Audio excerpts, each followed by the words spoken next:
Good afternoon and welcome back to my masterclass series Defining Virtuosity. I'm Odin Rathnam. Today I would like to talk with you a little bit about how to prepare and maximize your technical benefits in the study of the 46th etude of Wohlfahrt Allegro. In the violin literature there is a great deal of virtuosic repertoire that makes use of the triplet figure, whether in the Scherzo Tarantello of Paganini or of Wieniawski, or the Wieniawski Etude Caprices Opus 18, or many other works, both in the solo repertoire and in the orchestral literature. A typical type of triplet that we encounter is one where we have arpeggiated patterns with neighbor notes, going through, instead of just a simple, this kind of thing. And in the Old Schirmer edition, the fingerings that are marked are quite antiquated for what we use in more clean execution. There's a lot of 1-1-1, 2-2-2 type of things, which I generally speaking like to avoid, although I do have students practice it just to clean up the motions, or usually if we have one half-step shift, we could go from the A and then substitute the second finger, or the other if we have to shift to accommodate the next triplet. And so in several places I incorporate that. With that in mind, I want to say why. By making use of the half position, the second position, and fourth position in this study, the velocity potential is much greater.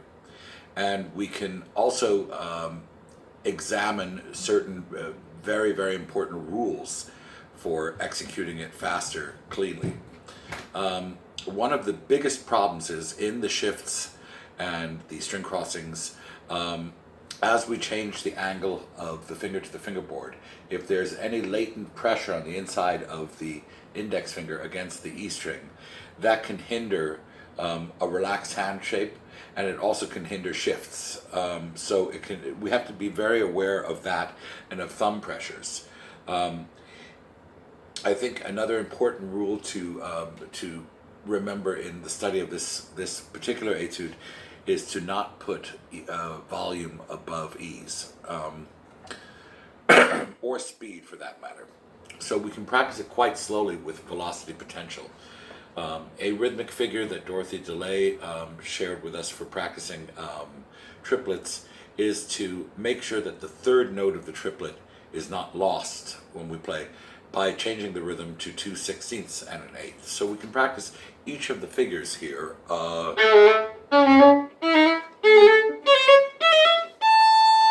with that rhythm rather than the printed one.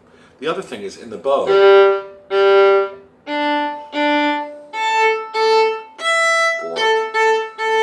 we can divide the bow carefully and make sure that we're not forcing, but getting a clean sound for all of the triplets. So in the bow arm,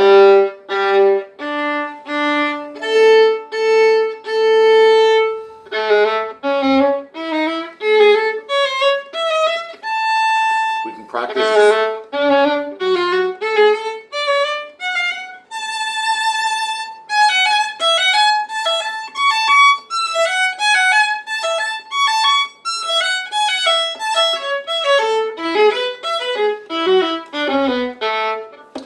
and we'll make the following alterations to the fingerings. In bar 1, use 2, 4, 2, 4, 2, 4 harmonic.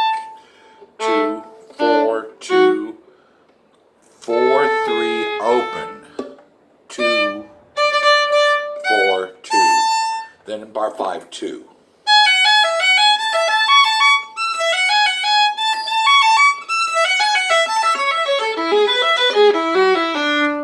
And here, our instinct would be to use 3-2, But then we would have to do 1, 1, 2, or 1, 1, 1 if we use the half position on the string crossing.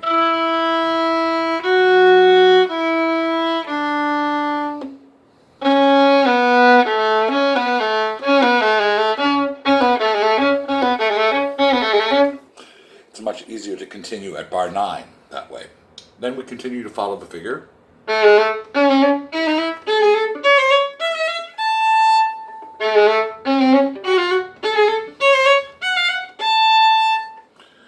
And when we get to bar 13, try the following fingering. 2, 1, 1, 4, 1, 3. And study it carefully. This is one of the instances where when we do the substitution, when we move the 1 up the half step, we want the inside of the 1 to be neutral and not squeezing the E string.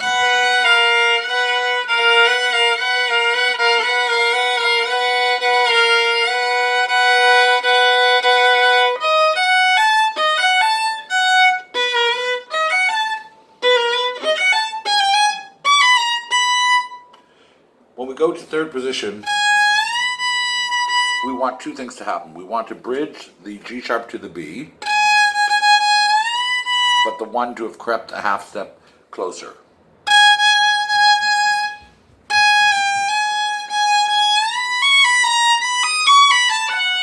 And here use the open E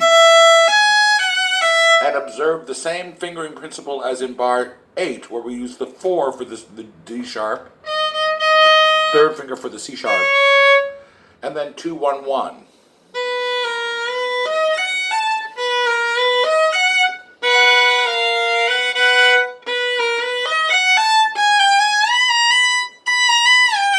And again, better for the left hand to release sooner and the bow to travel slower between the G sharp and the B. Release, keeping a slow bow speed.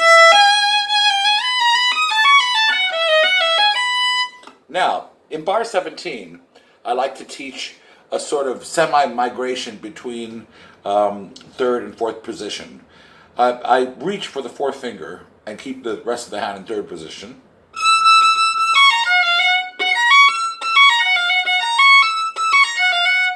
Here, second half of 17, 4, 3, 1, 2 with a square. So the 1 is now in fourth position, third position,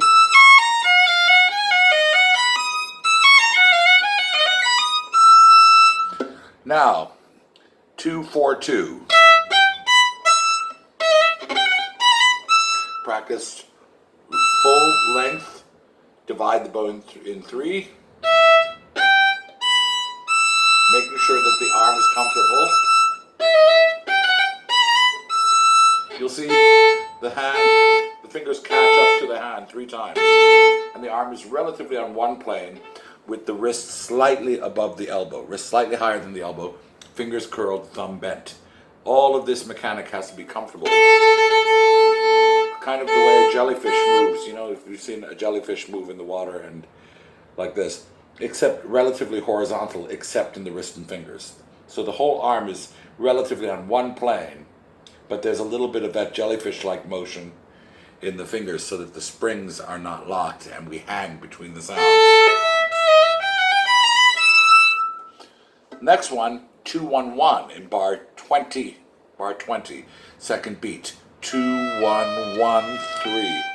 And here, I try to make sure that the thumb is as comfortable in the D sharp as in the E and the dropping. Monitor your thumb pressures that they don't increase as you do these half shifts.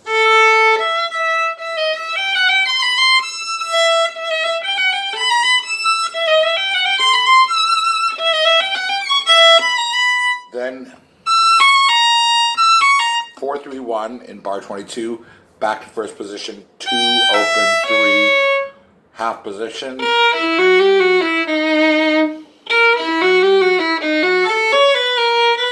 All of this in half position, the second half of 22 into the first half of 23, the fingering. 1, 2, 3, 4, 3, 2, 1, 3, open, 3, 2, 1, 2, 1, 3, 2, 1, 2. So beginning bar 22.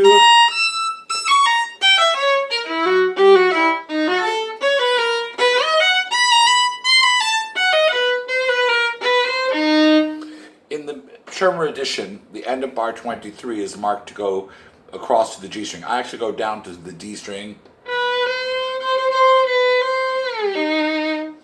Now, 25, 2, 1.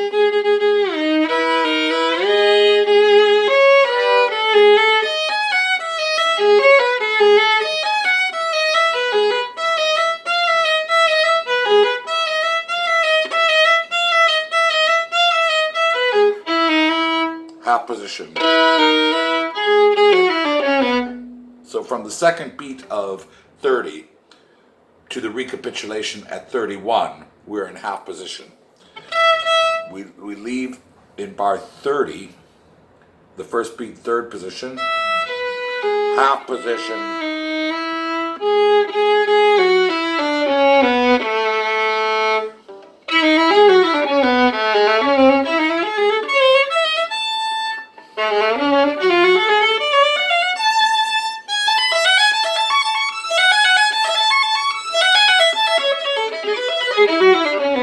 Again, I use for the C sharp, the D sharp, C sharp and B, the fourth and third finger, so that I begin the next statement again in half position until the fourth beat.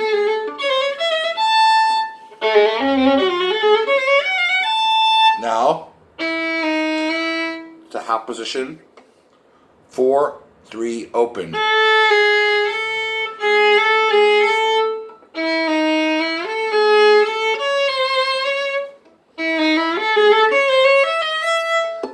Second position. First position at 45. Half position. Or 1, 1, 2. So you have the option on the third beat of 45 to either be in half position or go to it. Or then immediately grab first position. The next passage across the 4 strings. Make sure the bow doesn't move faster than the left hand.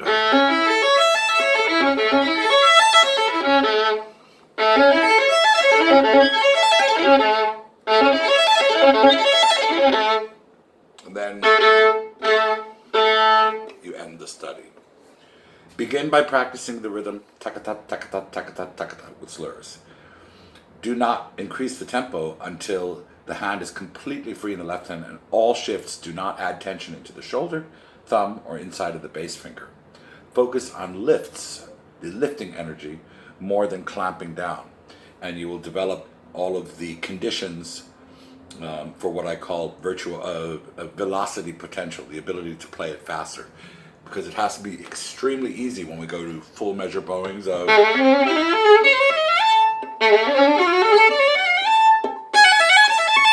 Right, that has to be very light and sort of facile. But if you go through the steps, instead of trying to go to the finished product, you can weed out any tensions that would slow you down or cause tightness and finally choking. Like any animal that fights too much, a trout that fights too much in warm water, if the muscles are overtaxed trying to do something very fast and for a long time, the muscles build up lactic acid. And finally everything feels like it fastens and locks and won't move at all. So you have to play in a way that doesn't do that. And focusing on the lifting exercises, I would suggest watching Grigory Kalinowski's exercises for a completely free and easy left hand. Very, very, very healthy for that. These are the conditions that will make it possible to play the Allegro number 46 very quickly, and I hope that this helps you. Thanks for watching. I hope you'll subscribe to my channel and share with friends. Take care.